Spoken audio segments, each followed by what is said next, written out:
जी। जी madam. Madam 30-year-old, nulliparous, married for 5 years, presented with abdominal pain after 10 days of IVF cycle, and on ultrasound she has bilateral ovarian cysts. Okay, चले इसका structured viva start करें। Okay.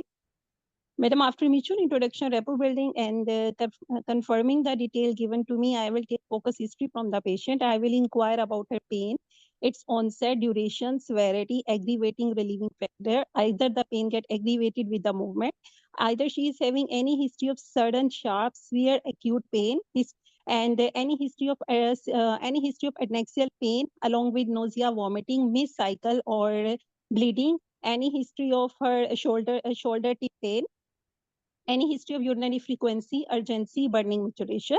And then I will also inquire from the patient, and either what was the duration of the pain. Either she is having this pain after which day of her trigger of her cycle, and then I will inquire about, I will take detailed history of her IVF cycle. Either it was her first cycle, or she is previously also having IVF cycle, and either it was GnRH agonist or antagonist cycle, short cycle or long cycle. And what was her serum AMH or antral follicular count level, how many follicles were formed, and how many eggs were retrieved, and either the embryo were transferred or not, and if the embryo was transferred, either it was a frozen or then the fresh embryo that was transferred. Either she is having any history of PCOS. I any will also history, inquire any a history of, polycystic ovarian okay. syndrome. Okay. Then I will also inquire from the patient either about her last menstrual period, and then history of Madam, as my patient is having bilateral ovarian cyst, so I will also inquire from the patient about any history of dysmenorrhea, dyspareunia, along with the cyclical lower abdominal pain, any history of abnormal vaginal discharge, any history of long-standing cough with evening rise of temperature, or uterine instrumentation. Then I will inquire from the patient any medication she has taken for that, or any investigation, and besides ultrasonography she has done. And then I will inquire, I will take her past gynecological history, history of the pap smear, past medical history, history of diabetes, hypertension, asthma, your TB, your epilepsy. history of present illness has been finished. Yes, madam. I have Okay. elaborated about the pain of the patient and her IVF cycle Okay. and two cysts. ठीक है बेटा, continue कीजिए। Okay, and then I will take her past medical history, past surgical history, and then the family history, in which I will inquire from the patient either she is having any history of endometrial, ovarian, or breast carcinoma in her family, and then we'll take her socioeconomic history, and then the social history will also be taken. After the history, I will proceed towards the examination of the patient. Madam, should I proceed? Ji ji. When for the examination, first I will have a general look of the patient. I will look for any sign of the dehydration. I will check her body mass index, and then I will check the paleness in her hands, and then the under eyes, and then we'll check her vitals, including the blood pressure, to see either there is any hypertension. We'll check the pulse for the tachycardia, respiratory rate for tachypnea. Thyroid, breast, and chest examination will also be done. Respiratory examination, especially for the presence of basal crepitations, to rule out any pulmonary edema or pleural effusion. And then I will do the abdominal examination. I will inspect the abdomen for any abdominal distension, position of the umbilicus, any visible pulsation. And then I will do her palpation, superficial palpation, to rule out any tenderness, any guarding in the abdomen. And then I will any guarding, any localized tenderness in the abdomen. As the bilateral ovarian cyst is present, so I will do examination of the cyst, its size, tenderness, temperature, mobility. Either lower limit is reachable or not. I will also do the percussion, and shifting dullness will also be done. And then I will also measure the abdominal girth will also be measured. And then I will do her pelvic examination. I will have a look on the vulva for the presence of any edema. Then I will also check the pedal edema and along with the vulval, pedal, and sacral edema will also be checked. And then I will do her examination, sterile speculum examination. Then I will look either there is a presence of any abnormal discharge. If present, high vaginal smear will be taken. If not present, then I will take the pap smear. And then I will do the bimanual examination for the uterine size, position, tenderness, consistency, and any tenderness in the adnexia. As the bilateral cysts are present, then I will do examination of the cyst. Either these are the tender, what was the size, either they are separately palpable from the uterus. And then, madam, I have done with my examination. Okay. How you will proceed further? Madam, I So- would like to know about the positive point in the history of the patient and positive point in the examination finding of the patient, so that I can investigate accordingly. So according to the history जो आपने सारी ली और उसमें आपने कुछ question जो आपने पूछे पेशेंट से, it may be a role played station, it may be a just simple structured viva, जिसमें examiner is supposed to give you the finding. तो उसके बेस पे आप ये सारा कुछ करते हो। लेकिन मेरा पहला सवाल ये है कि क्या हिस्ट्री आपकी कंप्लीट थी? Madam, I have taken history by making my DD. As my first DD was ovarian. Madam, first I will make a DD for regarding her pain, and then the DD for her ovarian cyst. For the pain, and then I have taken her history of the pain and rule out any adnexial torion by asking her any sudden acute or sharp pain. Then any history of the pelvic abscess for the presence of any localized tenderness or any history of the fever. I will take the history of any UTI history will be taken, any GIT history will be taken, and any ectopic pregnancy will also be ruled out. Regarding her ovarian cyst, I have taken Okay, history. so keeping in mind all the possible differential diagnosis, you will take history accordingly. ठीक है, जैसा कि आप बता रहे हो उसमें आपने बज़ाहिर आपका जो सिनेरियो है वो सीधा सीधा ओवेरियन हाइपरस्टिमुलेशन पे जाता है, but still you have to rule out the other causes. ठीक है, उसमें फिर आप एक कॉज पे फोकस नहीं करते, जो आपके जहन में डिफरेंशियल डायग्नोसिस बन रहा है पेन का भी और इसके अलावा जो है बाकी बायलैटरल ओवेरियन जो सिस्ट्स हैं उनके बारे में भी जो डिफरेंशियल डायग्नोसिस बनता है वो सारा आपने पूछना है। ठीक है, तो ऑलमोस्ट कुछ चीजें आपने पूछ ही ली, but any among the other audience do they want to comment on the history of present illness? उनके जहन में अगर कोई सवाल हो regarding the history, detailed history. Madam, last void और volume of void, colour of urine. ठीक है, यूरिनरी सिम्टम इन्होंने पूछे तो, लेकिन इसमें जो सेवेरिटी ऑफ सिचुएशन है वो हमें नहीं पता, because in the scenario just two things have been given कि एब्डोमिनल पेन है और उसके अलावा बायलैटरल ओवेरियन सिस्ट है जिसका हमें साइज भी नहीं पता। तो इसमें severity still has to be assessed, and this should be initially assessed by asking certain symptoms, क्योंकि एक तो है कॉज और मतलब उसकी वजह क्या है, ये सारे सिम्टम्स की वजह क्या है, और उसमें बाकी डिफरेंशियल को भी आपने कंसीडर किया और उनसे रिलेटेड हिस्ट्री पूछी। But actually what is the severity of the problem that has not been assessed on history alone, that should be assessed। और वो हम असेसमेंट कैसे करेंगे? बहुत सारी चीज़ों से। शॉर्टनेस ऑफ ब्रेथ भी है उसमें, कोई ब्रीदिंग डिफिकल्टीज है उसमें, ग्रेजुअली इंक्रीजिंग एब्डोमिनल डिस्टेंशन भी है उसमें, एक्यूटली जो इंक्रीजिंग सेवेरिटी ऑफ पेन है वो भी है उसमें, ओलिगोयूरिया वाली चीज़ें भी हैं। ये सब चीज़ें हैं जो कि हमें उसकी सेवेरिटी के बारे में कुछ ना कुछ ये बताएंगी। नोजिया वोमिटिंग भी। हाँ जी, नोजिया वॉमिटिंग भी, ये सारी चीज़ें हैं जो कि हमें पूछनी चाहिए हिस्ट्री में। तो कोई भी प्रॉब्लम हो उसकी कॉज, उसकी डिटेल और उससे होने वाली कॉम्प्लिकेशन, ये तीन चीजें हैं जो आपने पूछनी होती हैं। जी मैडम हमें इसमें ये पूछना चाहिए था कि is there any history of nausea, vomiting, bloating, abdominal pain, nausea vomiting वैसे इन्होंने पूछा था, हाँ। नोजिया वॉमिटिंग पूछा था, ये मैंने नोट किया हुआ है, नोजिया वॉमिटिंग इन्होंने पूछा है, और पेन की जो डिटेल है वो भी पूछी है। लेकिन ये वो है जो डिफरेंशियल डायग्नोसिस में हमें हेल्प करेंगी कि is it really an ovarian hyperstimulation और is there any other coexistent comorbidity. क्योंकि ऐसा भी तो हो सकता है कि कोई एक चीज जो है वो साथ को एग्जिस्ट कर रही हो, कोई और प्रॉब्लम भी। तो ये इस हद तक तो इनका कंप्लीट था, लेकिन severity of situation has to be categorized on history initially. ठीक है, फिर उसके बाद जो सेकंड स्टेप पे आता है वो डेफिनेटली एग्जामिनेशन आता है, और एग्जामिनेशन में भी again we have to sort out the reason and the complexity of the situation.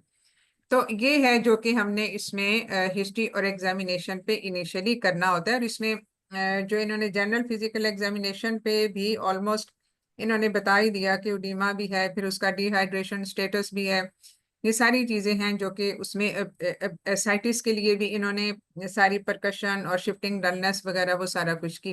और chest auscultation is a must to do thing, क्योंकि इसमें पल्मोनरी एडीमा और क्रेपिटेशंस के भी चांसेस तो होते हैं। इसमें जो मतलब प्लूरल फ्लूइड कलेक्शन है वो उसको भी हमने सॉर्ट आउट करना है। तो बाकी नाउ डिफरेंशियल डायग्नोसिस इन्होंने हमें बता दिया, क्योंकि इसके बाद डिफरेंशियल डायग्नोसिस ही पूछा जाएगा कि क्या डिफरेंशियल डायग्नोसिस इसमें क्या है। And the most probable diagnosis definitely pertaining to the particular situation and the event has basically followed after the ovulation induction in IVF cycle. तो इसके बाद then comes the investigations जो कि हमें further इस चीज को clarify करेंगी. So what investigations will you go for, Dr. Lupna? Madam, first of all, I would like to know about her urinary pregnancy test and then her baseline investigation, including complete baseline investigation, including the complete blood count with weight, including hemoglobin in gram per deciliter. Urinary pregnancy test जो आप कौन सा वाला मतलब ये urine test करवाओगे या serum beta ECG करवाओगे? Madam, we can go for beta ECG and we can also go for urinary pregnancy test. SQPD मेरा is सवाल ये easily है available कि test. अगर उसको 10 दिन पहले कोई शॉट मिला है, वी डोंट नो कि उसमें बीटा ईसीजी उसमें था ये एचसीजी ट्रिगर था, या उसमें उसको कोई एचएमजी मिले या गोनाडोट्रोपिन स्टिमुलेशन के साथ, because there are many things in IVF cycle which needs to be considered, क्योंकि इसके बहुत सारे डिफरेंट प्रोटोकॉल्स हैं and actually we don't know कि कौन सा प्रोटोकॉल इसमें डिस्कस वो इसमें हुआ, बट यूजुअली जो है वो हम कौन सा प्रोटोकॉल यूज करते हैं? Madam, ideally we should use the GnRH antagonist protocol. PCO की अगर हिस्ट्री हो, अगर ना हो तो फिर Madam, then it depends antagonist on और एगोनिस्ट में अब ये थोड़ा सा हम ट्रैक से हट जाएंगे, लेकिन ये प्रेगनेंसी टेस्ट के हवाले से ही इसमें मेरे ज़हन में ये आ रहा था कि इसमें देखो डिपेंड करता है। अब अगर फर्ज किया इसको एचसीजी इंजेक्शन मिला है as an ovulation trigger 10 days back, तो आपके ख्याल में उसका लेफ्ट ओवर इफेक्ट नहीं होगा इन the form of serum beta ECG? तो वो फॉल्स पॉजिटिव टेस्ट नहीं हो सकता प्रेगनेंसी टेस्ट के हवाले से? जी madam, it could be false positive. So I will also Yes, ask it from can be patient false about her positive. LMP and about her any missed cycle. और After that, I दूसरी will go for it. और दूसरी चीज ये है कि जाहिर है अब ये 10 days के बाद हुआ, तो ये हम लेट ऑनसेट में करेंगे या अर्ली ऑनसेट में करेंगे? Madam, in early onset, patient usually presented within a 7 days. As the patient presented after 7 days, so it is the most probably it is a late onset ovarian hyperstimulation syndrome. तो late onset की वजह क्या होगी ज्यादातर? Madam, late onset की ज्यादातर वजह beta HCG का ट्रिगर होता है, that we have given a high doses of beta HCG as a trigger for the या बाद दफा सेकंड ट्रिगर भी मिलता है, या हाई डोज ऑफ एचसीजी भी मिलता है, या क्योंकि HCG stage long in the system, तो इसका जो है वो थोड़ा सा लॉन्ग टर्म इफेक्ट होता है। क्योंकि अगर आप गोनाडोट्रोपिन एंटागोनिस्ट भी, रिलीजिंग हार्मोन एंटागोनिस्ट भी बाज दफा आप एज एन ओवुलेशन ट्रिगर भी दे सकते हैं इन कॉम्बिनेशन विद एचसीजी, लेकिन एचसीजी का इफेक्ट लंबा होता है, जीएनआरएच एंटागोनिस्ट का इफेक्ट लंबा नहीं होता, दैट इज शॉर्टली। तो तीसरी पॉसिबिलिटी इसमें ये होगी कि प्रेगनेंसी हो गई, ये हो सकता है। लेट ऑनसेट की एक वजह ये भी होता है जब नया बेटा आईसीजी बनना शुरू हो जाता है सिस्टम में। जी मैडम। ठीक है, तो इट इज क्वाइट पॉसिबल। तो इसमें हम प्रेगनेंसी टेस्ट के ऊपर प्रोबेबली हम इस वक्त बहुत ज्यादा डेफिनेटली हम कमेंट नहीं कर सकते। क्योंकि it can be a delayed effect of HCG। अगर कोई हाई डोज HCG की मिली हुई है तो उसमें ये इसका एक लॉन्ग टर्म इफेक्ट भी हो सकता है। चलें जी आगे, और टेस्ट इसमें क्या करवाएंगे? Then, madam, her complete blood count with date for hemoglobin in gram per deciliter, total leukocyte count, platelet count, and hematocrit for to check the hemo concentration. Then blood group. Madam, आप मुझे investigation साथ साथ देंगी and should I proceed? इसमें अब actual scenario तो कोई है नहीं हमारे पास कि जिसमें मैं इसमें दूं, लेकिन चलो हेमाटोक्रिट में ये बता देती हूँ कि that is more than 45। Okay. Haemoglobin And is then, okay, that is 10.9, और हेमाटोक्रिट इज मोर देन 45। आप 48 समझ लो। okay. And then, madam, her blood group and RH factor. O positive. And then her midstream urinary analysis purpose protein and the sugar. That is normal. Then her viral serology, including negative. hepatitis B. And negative. her blood sugar random. Blood sugar random is 120। Okay. And then, madam, after this, I need her serum electrolyte level, especially to check for the hyponatremia or hyperkalemia. And madam, you are giving me all the investigations, so should I continue? इसमें इसको basically serum इसको हम जो investigation को हमने categorise करना होता है ना, that is for the differentiation in different categories. ठीक है ना? तो जी इसमें मैडम, फिर होगा ये कि अगर हम एक बाउंड कर देते हैं ना, वो ओपन एंडेड डिस्कशन नहीं रहेगी। क्योंकि जी अगर जी मैं मैडम, सीरम ठीक है। इलेक्ट्रोलाइट पे आपको हाइपरनाट्रीमिया की फाइंडिंग दे देती हूँ या हाइपरकैलेमिया के दे देती हूँ, तो डेफिनेटली वो सीधा सीधा स्वेयर में चला जाएगा। जी मैडम। ठीक है? मैडम, जैसे हेमेटोक्रिट आपने उसमें 48 दे दिया हाँ, है, उसमें तो फिर now it is basically in the critical OHSS। हाँ, इसमें जो है वो फिर एक ओपन डिस्कशन नहीं रहेगी, वो हम एक टारगेटेड और फोकस डिस्कशन कर रहे होंगे सिर्फ एक चीज के हवाले से। ठीक है? ठीक तो है। What ever way you like, उसमें हम इसको इस तरह से भी कर सकते हैं कि you just keep on mentioning that what test you will go for, और उसके बाद फिर ये है कि इसमें हम इसको किस तरह से इसकी डिवीजन करते हैं, how we treat the patient, then we can be limited to one category only by specifying certain investigations. या अगर वो शुरू में माइल्ड टू मॉडरेट है, then what things have gone wrong by which she has now been classified as to be in a critical stage। ठीक है? तो madam, इसको आई इस थिंक तरह से करना। वी शुड कीप मैडम, हम इसको we should keep it as an open ended discussion, yes, so that as we an can open ended, discuss मुझे भी माइल्ड यही बेहतर लग रहा है मॉडरेट। कि इसको हम ओपन एंडेड के तौर पे ही रखें। ओके। ठीक है? देन मैडम, हर सीरम तो electrolyte serum level for electrolyte में the more important thing would be to know the sodium concentration and the potassium concentration. Potassium concentration. Yes madam. ठीक है?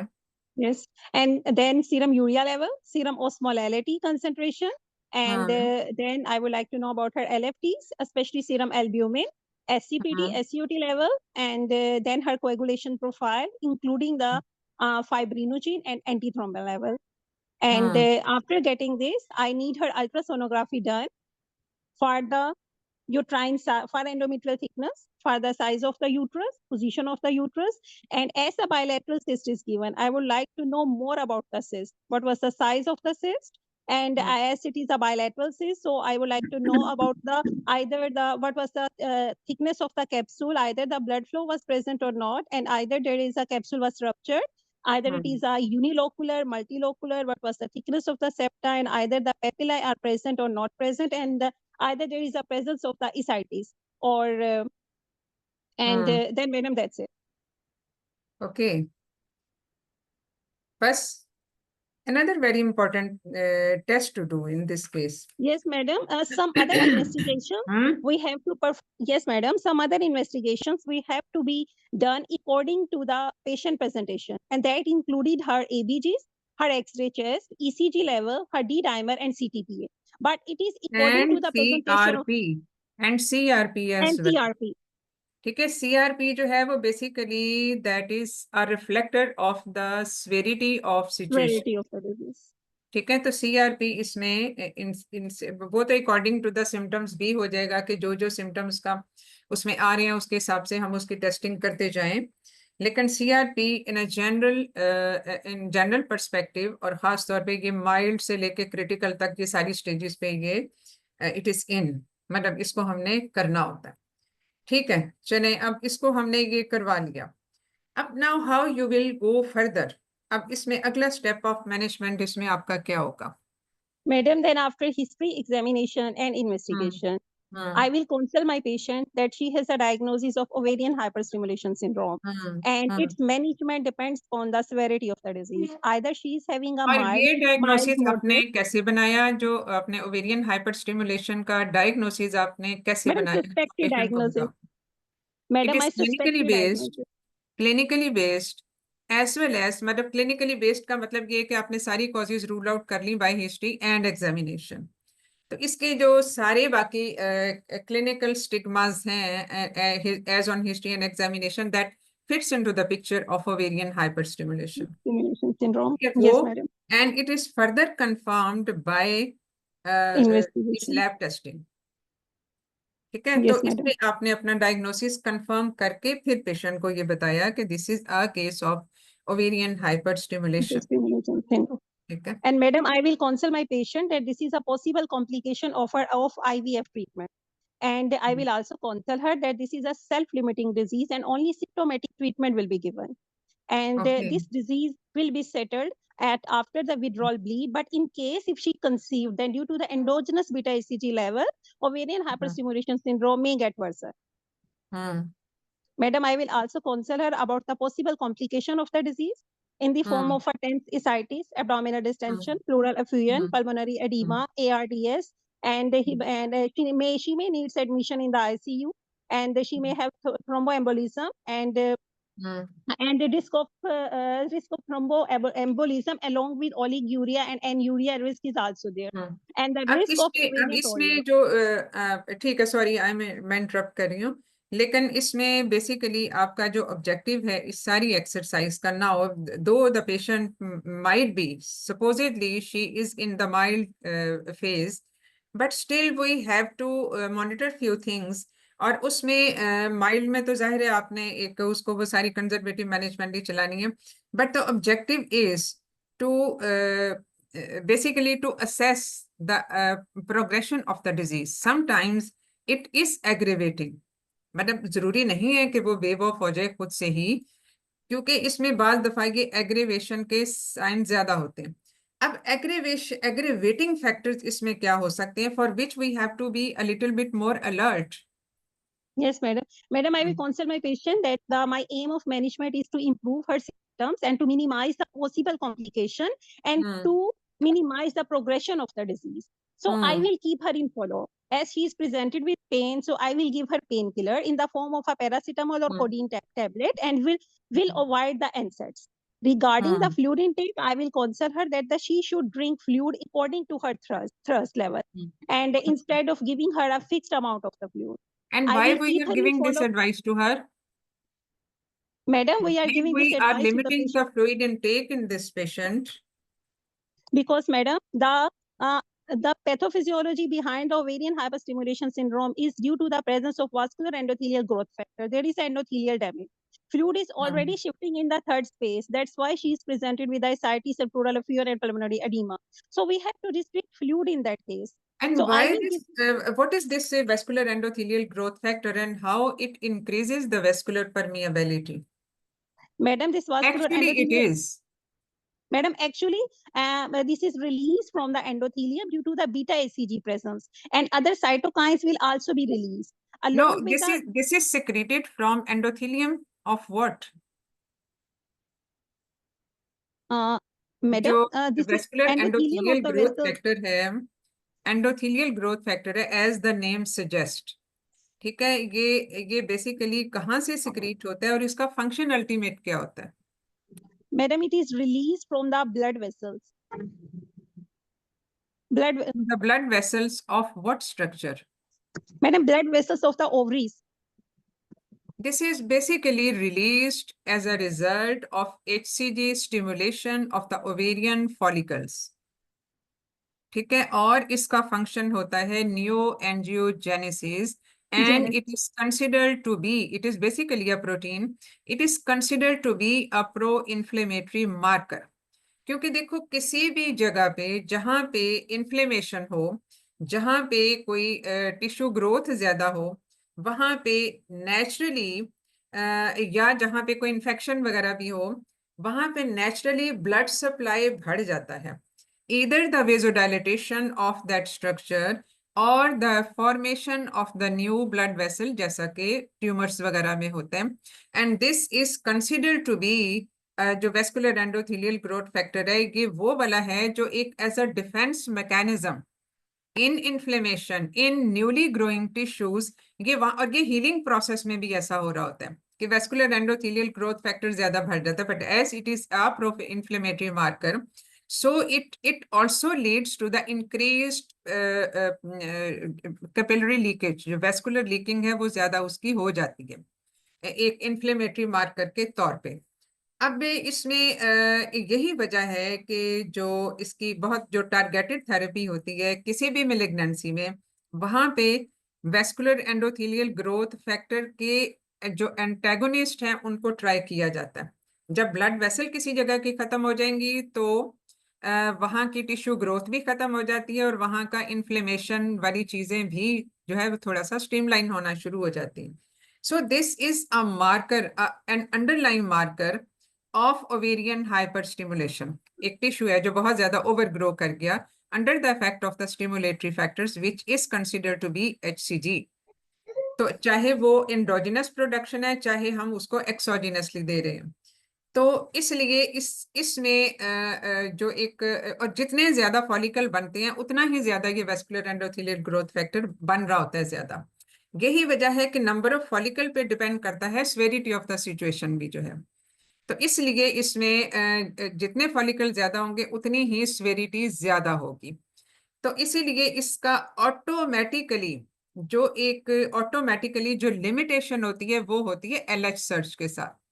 तो LH सर्ज जब होती है तो वो इस वेस्कुलर एंडोथेलियल ग्रोथ फैक्टर को खुद ही लिमिट कर देता है, जिससे वेजो कंस्ट्रिक्शन होना शुरू हो जाती है उन ओवेरियन फॉलिकल्स के अंदर। लेकिन ऐसा तब होता है जब ओव्यूलेशन हो चुकी होती है, क्योंकि ओव्यूलेशन होने से पहले अगर ये प्री मैच्योर, फर्ज किया जैसे हम कहते हैं प्री मैच्योर ओव्यूलेशन है या प्री मैच्योर LH सर्ज है, तो उसमें बहुत लो क्वालिटी के फॉलिकल्स बनते हैं, इसलिए कि उसमें वेस्कुलर एंडोथेलियल ग्रोथ फैक्टर पहले से ही नॉकडाउन हो जाते हैं, इसलिए वहां पे वेजो कंस्ट्रिक्शन और वहां पे फॉलिकल की मजीद ग्रोथ, ये सब चीजें नहीं हो रही होती। So that is why LH surge act as a knockdown factor for the vascular endothelial growth factor and the vasoconstriction in the follicles. अब जब हमने इसको असेस करना होता है तो हमने, जैसे आपने खुद भी बताया कि इसमें हमने डॉपलर फ्लो भी करना होता है, but that Doppler flow is not only of the ovarian vessels but also the intra ovarian vessels भी। और इसमें जो पीक सिस्टोलिक वॉल्यूम होता है, वेलोसिटी जो होती है, उसको मेजर किया जाता है। तो पीक सिस्टोलिक वेलोसिटी अगर 10 से कम होगी तो फॉलिकल अच्छा नहीं बनेगा, अगर 10 से 12 के दरमियान है तो फॉलिकल बहुत अच्छा बनता है, और अगर ये 12 से ज्यादा है तो ये ओवेरियन हाइपर स्टिमुलेशन को इंडिकेट करता है। तो यही वजह है कि इसमें जब बहुत ज्यादा ये मतलब जैसे मल्टीसिस्टिक ओवरीज बन जाती हैं इसमें भी, या जैसे मोलर प्रेगनेंसी में भी मैकेनिज्म तो वही है, तो उसमें पंक्चर नहीं किया जाता उन ओवेरियन फॉलिकल्स को, because that can result in torrential haemorrhage, intraperitoneal haemorrhage बहुत होते हैं, और अगर किसी तरीके से कोई फॉलिकल रप्चर भी हो जाए तो उसके नतीजे में भी बाद दफा इंट्रापेरिटोनियल हेमरेज होने के चांसेस होते हैं। तो ये बहरहाल ये बड़ा एक डेलिकेट सा इंट्रिकेट सा वो इंटरलिंक है डिफरेंट चीजों का। लेकिन इसमें जो है ना, ये बेसिकली आपको ये पता इसलिए होना चाहिए कि ये जब आपको चीजें पता होती हैं, you can talk confidently on that issue कि इसमें ये चीजें होंगी, and that basically enable you to understand the mechanism behind the ovulation induction agents, और उसमें जो रोल ऑफ HCG का है या LH सर्च का है, ये सारी चीजें, ये बड़ा एक डेलिकेटली इंट्रिकेटेड वो सिस्टम होता है। तो ये जो था जो आपने अब इसमें सेल्फ लिमिटिंग, ये इस वजह से होगा, ठीक है, इफेक्ट इज ओवर, HCG का इफेक्ट ओवर होगा, खुद ब खुद चीजें रिवर्स होना शुरू हो जाएंगी। तो इसमें ये आपने पेशेंट को बताया कि ये सेल्फ लिमिटिंग है, आपने एनाल्जेसिया दे दिया और सिम्टोमेटिक ट्रीटमेंट दे दी, यानी अगर फीवर है तो एंटीपायरेटिक्स वगैरह, और आपने एनसेड्स को अवॉइड करना है because of the mechanism which you were just mentioning कि इसमें the vessels are become more leaky और उसमें जो है वो इंट्रावेस्कुलर से ये एक्स्ट्रा सेलुलर फ्लूइड में आ जाता है। तो जब आप इसको ज्यादा फ्लूइड देंगे, बात हमारी चली थी ज्यादा फ्लूइड रिस्ट्रिक्ट करने से, इसलिए कि इसमें ऑटोमेटिकली जो यूरिनरी जो रीनल परफ्यूजन है वो कम हो जाती है because of the constraint intravascular compartment, क्योंकि फ्लूइड निकल के ब्लड वेसल से चला गया एक्स्ट्रा वेस्कुलर कंपार्टमेंट में। तो अगर आप डायूरेटिक्स भी इसीलिए अवॉइड किए जाते हैं कि डायूरेटिक्स दोगे तो और इंट्रावेस्कुलर कंपार्टमेंट श्रिंक हो जाएगा, तो that can result in hypotension और हाइपरकोएगुलेबिलिटी और ये सारी चीजें। ठीक है जी लुबना, ठीक है। आगे चलें। अब आपने Then पहले madam, आपको बता दिया कि ये अपने Yes. फ्लूइड लेना है प्रेफरेबली ओरली, अनलेस Orally. इसमें वॉमिटिंग हो रही हो। ठीक है। Yes, madam. Then, madam, I will keep my patient in the follow-up first every हाँ 2 to 3 days.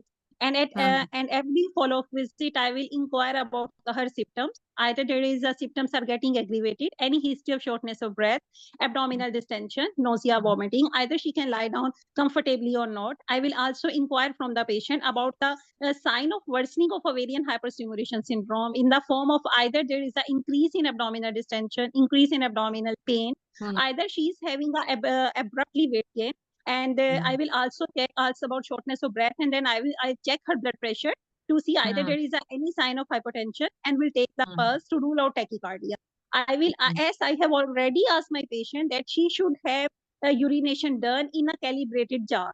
So I will inquire either she is having a having urine output in a last 24 hours that is either a less than 1000 ml or it is a more than 1000 ml, or either there is a positive fluid balance. And I will also do her CBC done to check either basically there जब is आप a hemo concentration.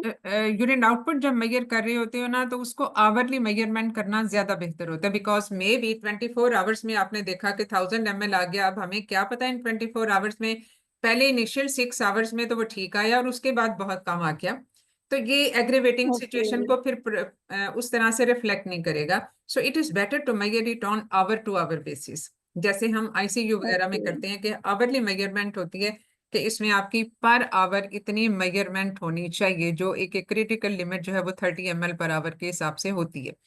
तो that is a better indicator of aggravating worsening renal functions. ठीक है, और Okay. And then, madam, I will also do her complete blood count to check either there is an increasing in hemo concentration in the form of a hematocrit.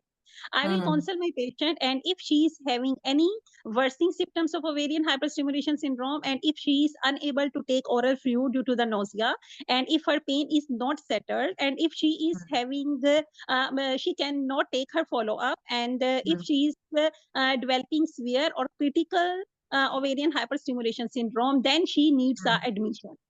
And if she develop any of the symptoms, then after doing the counseling, I will admit my patient. Okay ठीक है। Then, madam, after admission, I will involve the multidisciplinary team, in which I involve the fertility specialist, anesthetist, means intensive care unit team will be involved. Me myself as a obstetrician will also be involved. Sonologist and hematologist will also be involved. During her stay, as if it is a severe ovarian hyperstimulation syndrome, then I will admit it in a high dependency unit. But if it is a critical, then I will admit her in an intensive care unit. I will do her assessment in live zone with the intensive care unit team on the daily basis.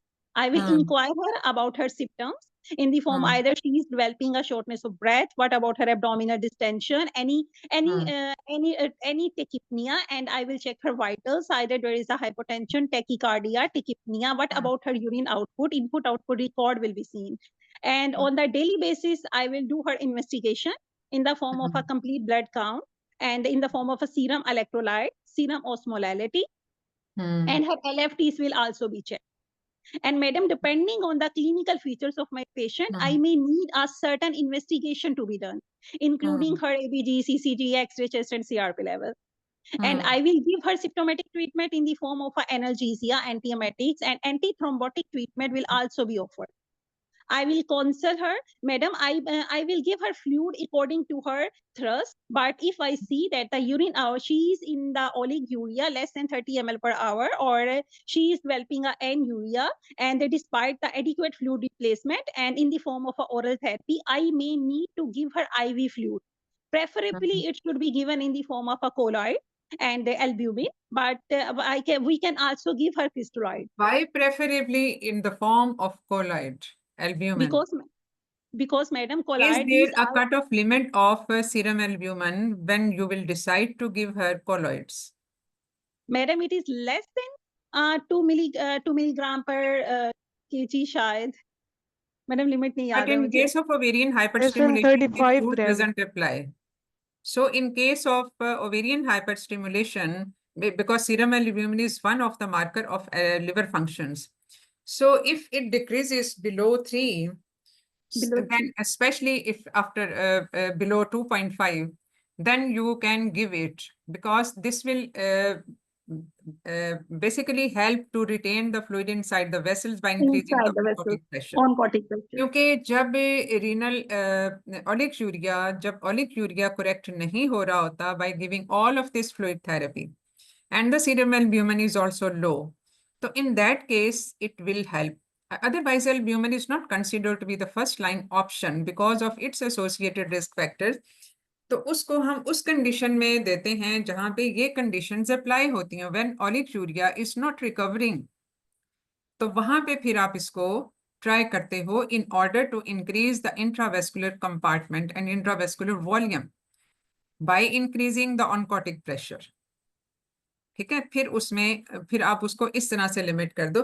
Otherwise initially you can try crystalloids. आप पहले fluid challenge देते हैं ना, fluid challenge से भी अगर फर्क ना पड़े तो फिर आप उसको बाकी थेरेपीज पे जाते हैं. ठीक है, ठीक है चलें जी. और मैडम इन केस अगर तो उसका patient is developing anuria due to having so much ascites and distension, should we go for fluid challenge in that case also? No, not in that case, because if she is in anguria and extracellular fluid is increasing, तो इसका मतलब है कि ये further version कर सकता है crystalloids. जी madam. अगर तो एनयूरिया है और ये वाली सिचुएशन है जो क्रिटिकल में आ जाती है, तो फिर आपने एल्ब्यूमिन ही ट्राई करना है ताकि आप उसको अदर वे राउंड हेल्प कर सकें.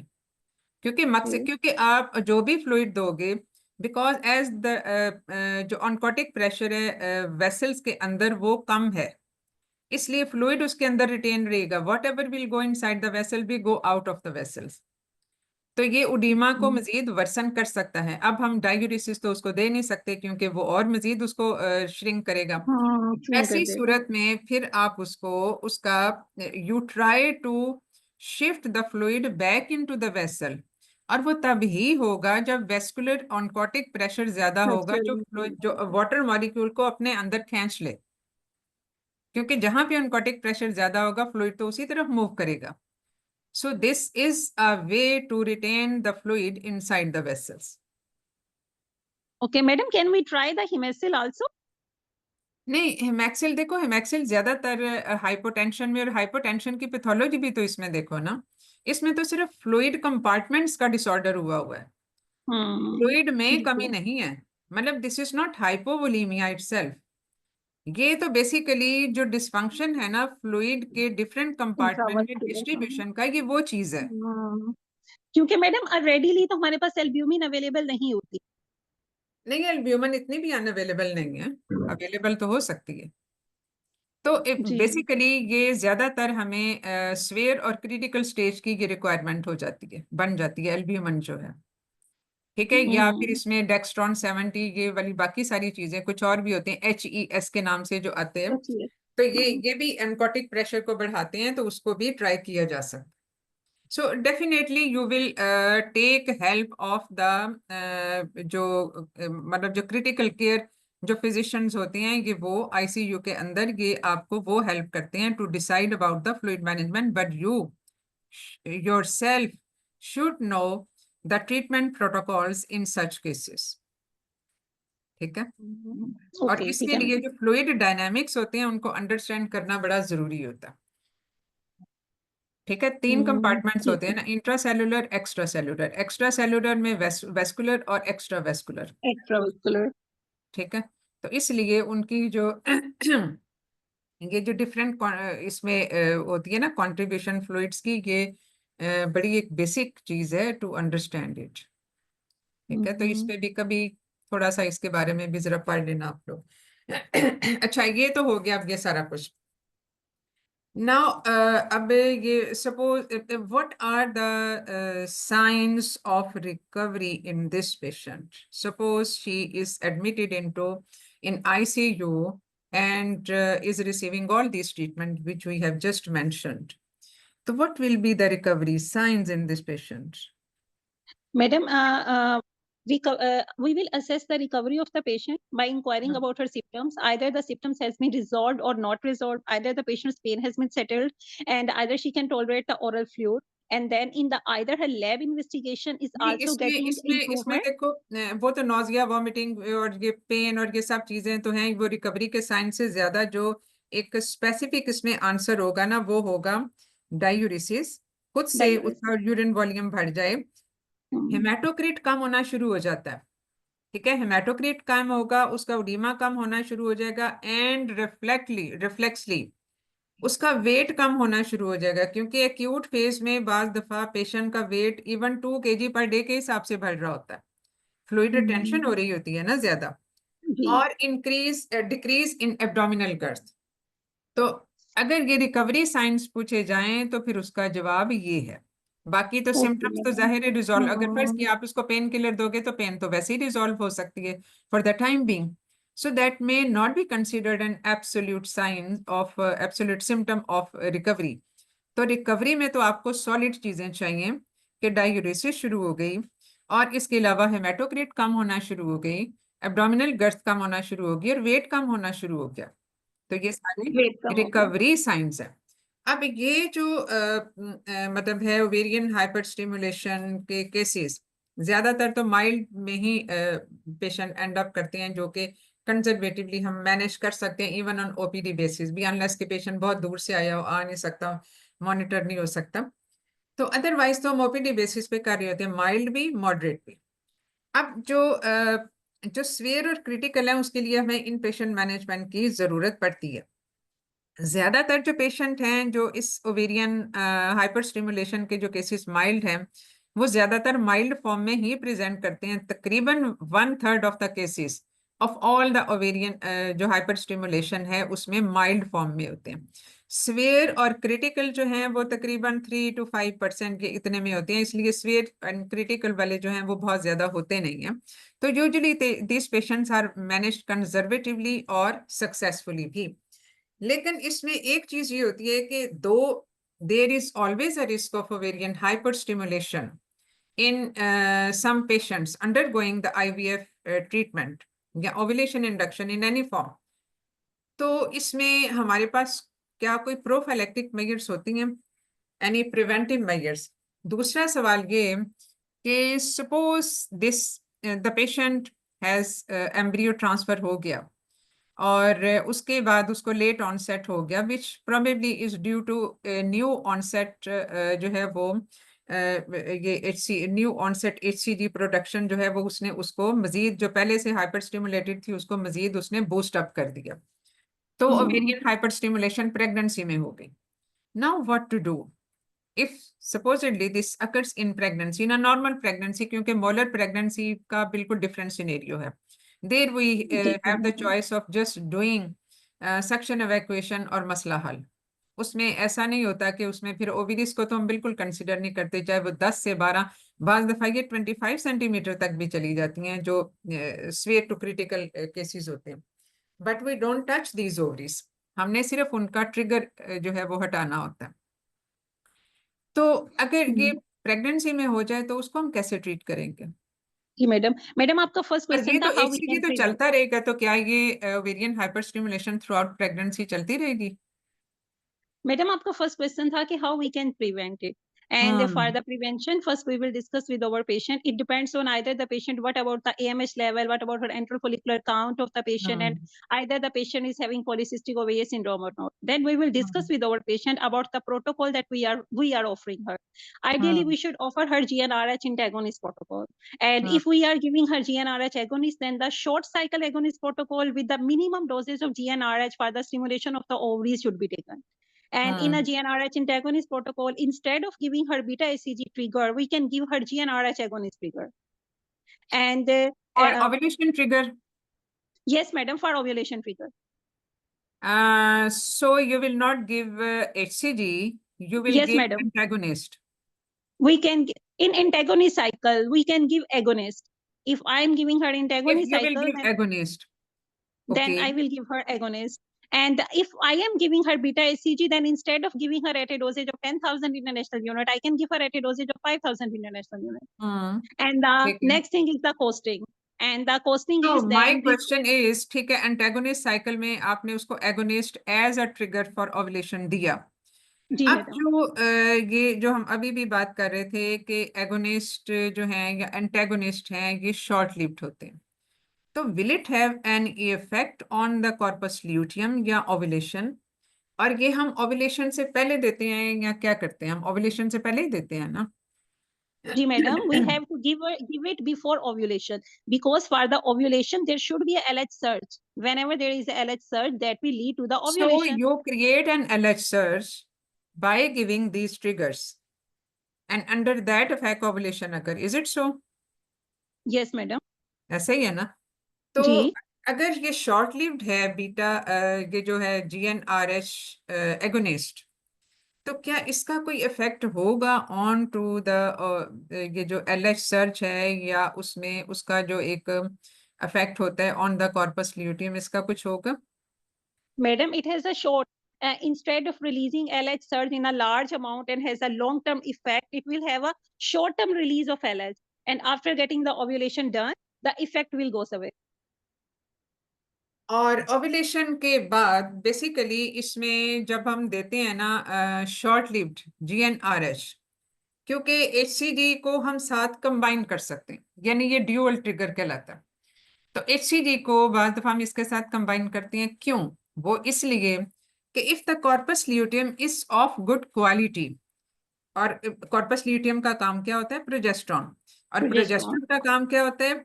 To induce retain the secretory pregnancy. changes into the Hmm. endometrium so as to receive the newly जो आपने चाहे वो उसमें Fertilized embryo. फर्टिलाइज्ड उसको ट्रांसफर कर एम्ब्रियो को ट्रांसफर करना हो, चाहे ये स्पॉन्टेनियस कंसेप्शन हो, ठीक है ना, उन उसमें जो प्रोजेस्टेरॉन होता है वो क्या करता है? सब nuclear वैक्यूलेशन, and these vacuoles are full of glycogen.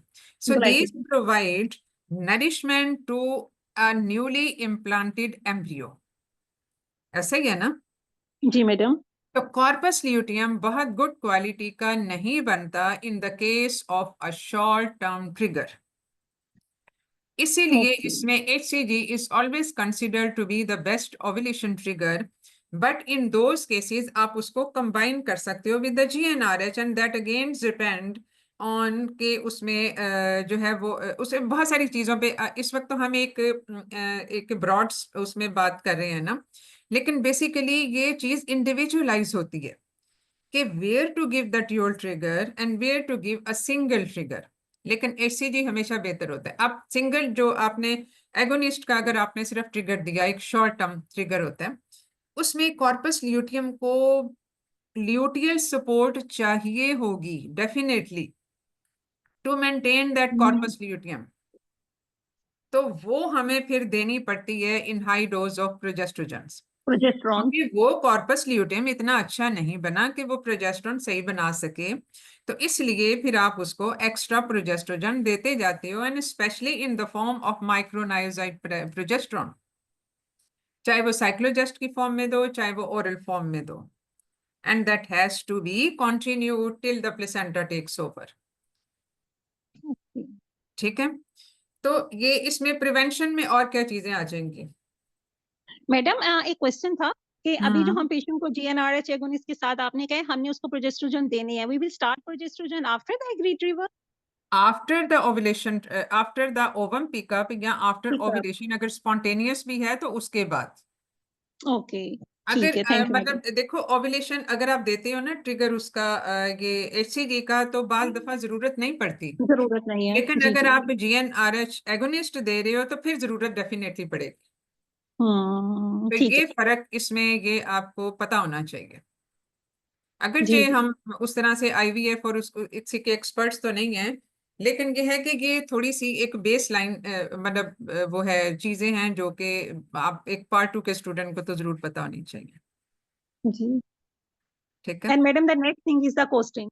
And the costing is Hmm. that before giving the beta ECG trigger, in the first few days, we will stop giving her GnRH agonist. And after that, we will give her beta हाँ, कुछ ECG दिनों trigger. के It लिए will उसको also बंद कर minimize. देते हैं ताकि वो उसका ट्रिगर थोड़ा सा मिनिमाइज हो सके। ठीक है, और मैडम बस मुझे तो प्रिवेंशन के लिए इतने आते थे। अच्छा, चलो ठीक है। इसमें बेसिकली कुछ चीजों को ट्राई किया जाता है। अब जैसे अब हाइपर स्टिमुलेशन में क्या होता है, फॉलिकल का काम, ज्यादा फॉलिकल बन जाते हैं ना, और ज्यादा फॉलिकल का काम क्या होता है कि E2 भी ज्यादा बना रहा होता है, ये प्रो इन्फ्लेमेटरी प्रोडक्ट्स भी ज्यादा बना रहा होता है। तो इसमें जो है वो एक तो आपने वो एंटागोनिस्ट यूज किए, दूसरा ये कि GN गोनाडोट्रोपिन की डोज आपने कम रखी। ठीक है, ये आपने चीजें बता दी। अब ये तीसरी चीज ये है कि अगर जहां पे फर्ज किया आपने जो है वो अगर इतने सारे फॉलिकल बन गए, यानी फॉलिकल की ज्यादा तादाद क्या होती है जब 18 से ज्यादा बन जाए, ज्यादा तो फिर ये एक हाइपर स्टिमुलेशन वाली चीज होती है। और या फिर ईस्ट्रोजन जो है वो आप ईस्ट्रोजन की जो अमाउंट है वो 2000 से ज्यादा हो जाए। ठीक है, 2000 ये बेसिकली पिकोग्राम की उसमें होती है। तो 2000 से बाद दफा ये 3000 तक भी इसको कहा जाता है, लेकिन 2000 बेसिकली एक सेंसिटिव उसका एक लिमिट है। तो ये जब ये चीजें हो जाए, जब आपको नजर आ रहा है कि इतने सारे फॉलिकल्स बन गए, E2 की मिकदार इतनी हो गई और ओवेरियन साइज इतना बढ़ गया, तो वहां पे साइकिल को कैंसिल कर दें। या उसका दूसरा तरीका ये होता है कि आप इसको एक दफा फॉलिकल ग्रो कर गए, आप उनको क्रायो प्रिजर्वेशन की तरफ भी ले जा सकते हैं rather than embryo transfer in that the same cycle. क्योंकि यही जो वेरिएंट हाइपर स्टिमुलेशन है, और जाहिर है जो एम्ब्रियो ट्रांसफर के लिए आपको LH भी चाहिए फॉलिकल को बनाने के लिए, वो एक फर्दर उसको कर देगा। और साइकिल कैंसलेशन का मतलब है आपने HCG को होल्ड कर लिया, आपने ट्रिगर नहीं दिया उसको ओवुलेशन का, तो वो साइकिल कैंसिल हो गया। लेकिन आप ये भी कर सकते हो कि ओवुलेशन ट्रिगर दे दो और उसके बाद ओवुलेशन ट्रिगर दे के यू रिट्रीव द फॉलिकल्स और उसको क्रायो प्रिजर्वेशन की तरफ ले जाओ and then transfer in the next cycle, या एक दो साइकिल्स के बाद जब कंडीशन सेटल हो जाए उसकी पेशेंट की। तो और ये बाकी कोस्टिंग का तो आपने बता दिया। और इसके अलावा जो है वो आपने जो दूसरी चीज हम करते हैं वो ये कि जैसे यही जो फॉलिकल जो ज्यादा बने हुए हैं, जो ईस्ट्रेडाल भी बना रहे हैं, जो इवन प्रोलैक्टिन भी ज्यादा बन रही होती है। प्रोलैक्टिन, एक मिनट बेटा फोन सुन। हेलो, फर्स्ट टाइम, हाँ जी, आधे घंटे तक, आधे घंटे तक। हाँ अस्सलाम वालेकुम तो मैडम, क्या इसके हाँ, अंदर लेजरा का एंटी ईस्ट्रोजन लेजरा मैं एंड उसी की ब्रोमोक्रिप्टिन? तरफ आ रही हूँ। एक तो अभी जो मैं बात कर रही हूँ ना इसकी यूज ऑफ कैबरगोलिन, जिसको हम डोस्टिनेक्स के नाम से भी जानते हैं। ठीक है, तो उसको हम इसलिए देते हैं कि ये specifically vascular endothelial growth factor को एंटेगोनाइज करता है। तो जहां पे PSV यानी पीक सिस्टोलिक वेलोसिटी बढ़ी हुई हो, 12 से ज्यादा हो, और आपको पता है कि इसमें वेस्कुलर एंडोथेलियल ग्रोथ फैक्टर बहुत ज्यादा है, तो वहां पे कैबरग्लिन को ट्राई कर लें 3 से 5 दिन के लिए। ठीक है, उसमें 0.25 मिलीग्राम का आप रोज दें और 3 से 5 दिन के लिए। अमूमन जो हम हाइपर प्रोलैक्टिनेमिया में देते हैं वो ट्वाइस अ वीक देते हैं कैबरग्लिन को। तो इस ये भी, और दूसरी चीज ये, अब इसमें डिफरेंट रिजीम्स आ जाती हैं। आप जो लॉन्ग प्रोटोकॉल होता है, इसमें आप इधर एगोनिस्ट या एंटेगोनिस्ट वो आप पिछले साइकिल के ल्यूटियल फेज से शुरू करते हैं। अब ये आपका कंटिन्यू रहेगा through out the next cycle, जिसमें आपने ओवुलेशन स्टिमुलेशन करनी है और उसमें आपने गोनाडोट्रोपिन देने हैं, that will be continued along with that till the time of HCG trigger.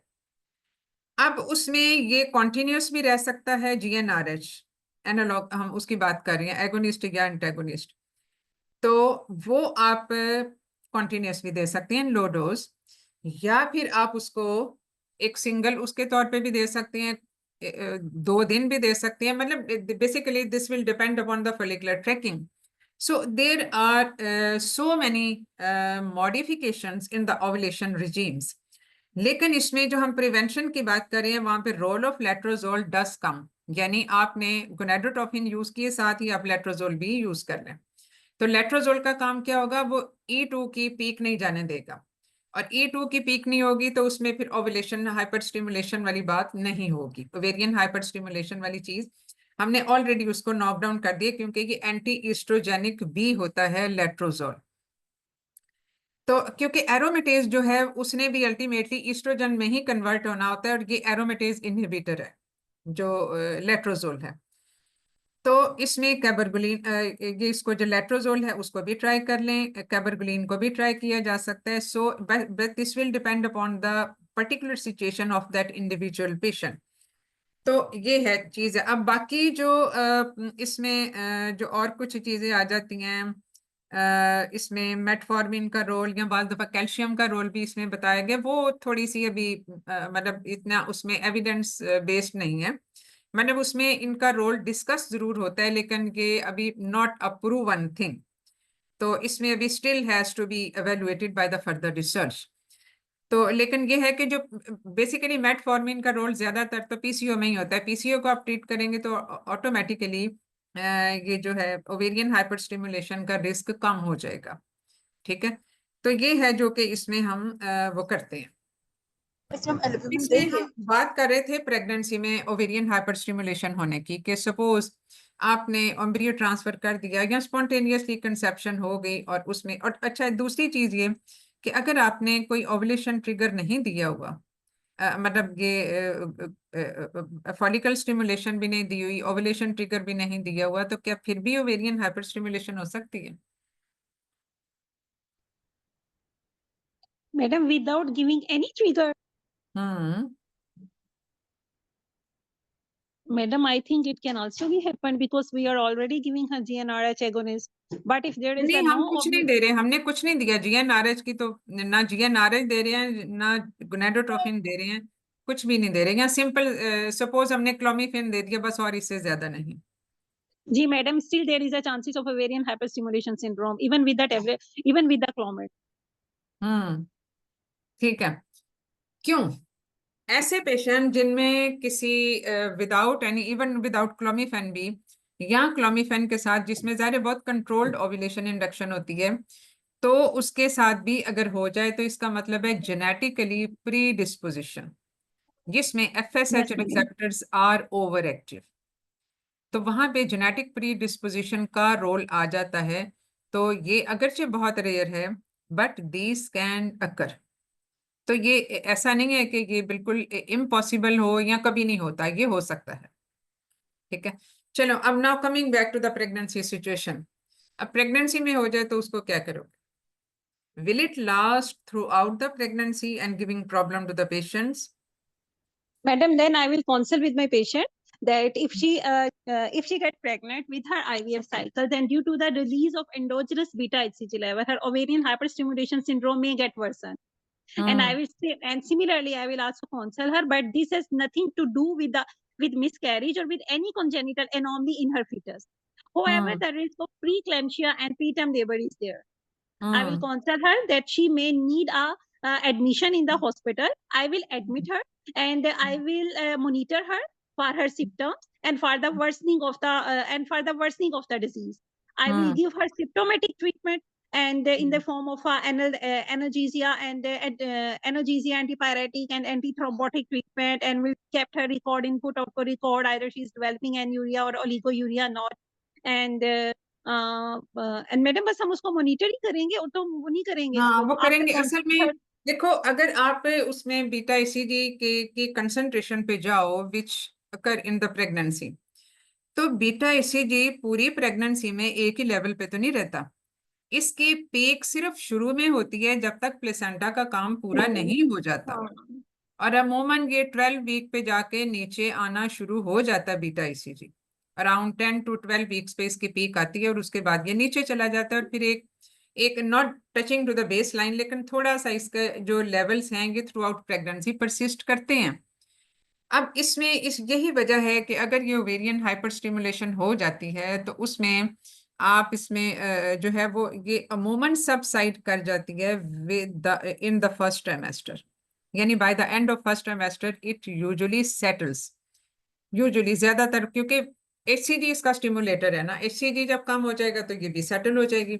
So for that time period you have to treat her conservatively, symptomatically, और इंडिविजुअल उसके जो प्रॉब्लम्स हैं, कॉम्प्लिकेशंस हैं, उनको टैकल करते हुए you may need thromboprophylaxis throughout this time period, not lifelong, not throughout the pregnancy, लेकिन उस critical time period में आप उसको thromboprophylaxis की चीज दे सकते हो.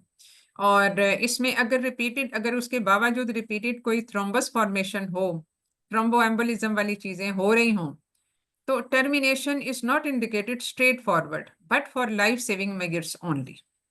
उसमें अदरवाइज हम इसमें टर्मिनेशन ऑफ प्रेगनेंसी नहीं करते. ठीक है. इसमें सर्जरी का क्या रोल है? Madam, the role of surgery out of pregnancy भी, हम सिर्फ प्रेगनेंसी की बात नहीं कर रहे, लेकिन overall talking about ovarian hyperstimulation, उसमें सर्जरी का कहाँ पे रोल है? Madam, we recommend surgery in case of ovarian hyperstimulation syndrome if the patient develop ovarian torsion. If there is a ovarian, if the patient is torsion having में the क्या ovarian, करोगे? क्या नहीं, torsion में क्या करोगे? क्या Madam, we will निकालोगे only ovary? untwist. No, we will only do the untwisting of the ovaries. As the हाँ ovaries are so much hypervascularized, so we will not handle the ovaries. We will only do the उसको नहीं, untwisting हम action उसको हम with the- touch नहीं करेंगे बिल्कुल भी. ठीक है. क्योंकि उससे होने वाला हेमरेज फिर आप कंट्रोल नहीं कर सकते. तो उसको अनट्विस्ट करके बाद दफा हम उसके किसी लिगामेंट को फिक्स भी कर सकते हैं ताकि बार बार वो ना हो, क्योंकि it will take some time to settle. और दूसरा क्या कि या अगर फर्ज किया कोई फॉलिकल रप्चर हो गया, या मतलब वैसे कोई ओवेरियन रप्चर हो गया, या कोई एक्टोपिक प्रेगनेंसी सपोज होगी, ectopic pregnancy. तो ऐसी सूरत में बस हम करेंगे सर्जरी. अदरवाइज सर्जरी का कोई ऐसा रोल नहीं है. लेकिन if there is a gross साइटिस, तो वहां पे भी जो है वो हम एसाइटिक फ्लूइड को की टैपिंग कर सकते Yeah, हैं madam, paracentesis. To relieve the distress, to the patient distress. ठीक है. तो आई थिंक हमने मैम कुछ हो तो गया मैम सारा. मैम हाँ. अल्ट्रासाउंड पे जे मल्टीसिस्टिक ओवरीज आएंगी तो उसमें और क्या फाइंडिंग होगी इसकी? देखो, मल्टी से तो उसमें तो मल्टीपल फॉलिकल्स ही आपको नजर आएंगे ना. मल्टी सेप्टेट ओवरी होगी, एक तो बड़ी होगी और हाइपरवेस्कुलर होगी, और उसमें हर तरफ हमें सिस्ट ही सिस्ट नजर आती है. ठीक है. चलेंगे. और साइटिस कोई तो नहीं सवाल होगी तो ना? नहीं है? एनीवे, साइटिस डॉक्टर लुबना ने अपना केस बहुत अच्छा तैयार किया हुआ था. Thank you, madam. ठीक है. तो मतलब इसमें है कि पढ़ के आया हो ना जो, फिर उसको सारी चीजों की समझ आ जाती है. ठीक है. तो अब हम इसको क्लोज करें. नेक्स्ट टाइम मैम अल्ट्रासाउंड पे या डॉपलर पे ब्लड फ्लो भी ज्यादा नजर आएगा क्योंकि बिल्कुल नजर आएगा. वेस्कुलर यही तो मैं बता रही हूँ कि पीक सिस्टोलिक मैम वेलोसिटी बढ़ी हुई होती है मैम फिर अमूमन. मेलिग्नेंट, अच्छा मैम तो 12 मेलिग्नेंट से और ज्यादा नहीं होना चाहिए पीक सिस्टोलिक वेलोसिटी की. अल्ट्रासाउंड वाले जानते हैं कि 12 का क्या मतलब है. आपको सिर्फ इतना पता होना चाहिए कि हाइपर स्टिमुलेशन में ये 12 से ज्यादा हो जाती है, और एक एडिक्वेट फॉलिकुलर डेवलपमेंट के लिए इसको 10 से 12 के दरमियान में होना चाहिए. अगर कम ब्लड फ्लो होगा तो डेफिनेटली फॉलिकुलर डेवलपमेंट में इश्यू आ जाएगा. ठीक है. मैम फिर अगर देखें ब्लड फ्लो ज्यादा है, मल्टीसिस्टिक भी है, तो फिर मैम मेलिग्नेंट सोच सकते हैं इसमें? मेलिग्नेंसी नहीं, because this is just a short term stimulus. तो इसमें लेकिन देखो, ओवुलेशन, जब भी हम ओवुलेशन एजेंट यूज करते हैं लॉन्ग टर्म बेसिस पे, this is always considered to be a risk factor for ovarian malignancy.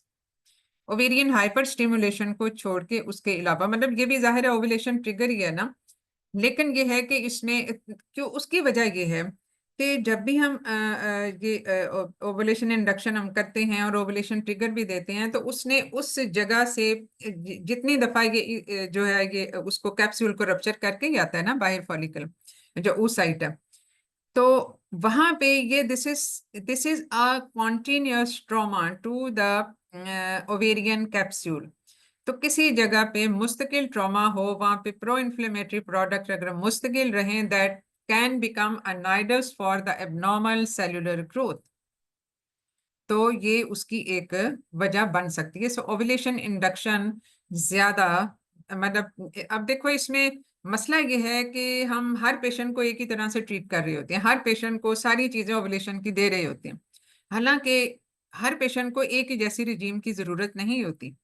कोई बहुत मिनिमम रिजीम पे चल जाते हैं, किसी को जरा ज्यादा चाहिए होती है, तो उसमें ओवुलेशन इंडक्शन जो है वो हमें थोड़ा सा वर्कअप करके ही देने चाहिए, क्योंकि ये एक बहरहाल रिस्क फैक्टर आ जाता है ओवेरियन मैलिग्नेंसीज में।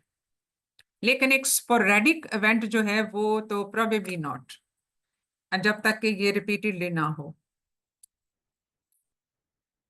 ठीक है, ठीक है, थैंक यू मैडम। चलो।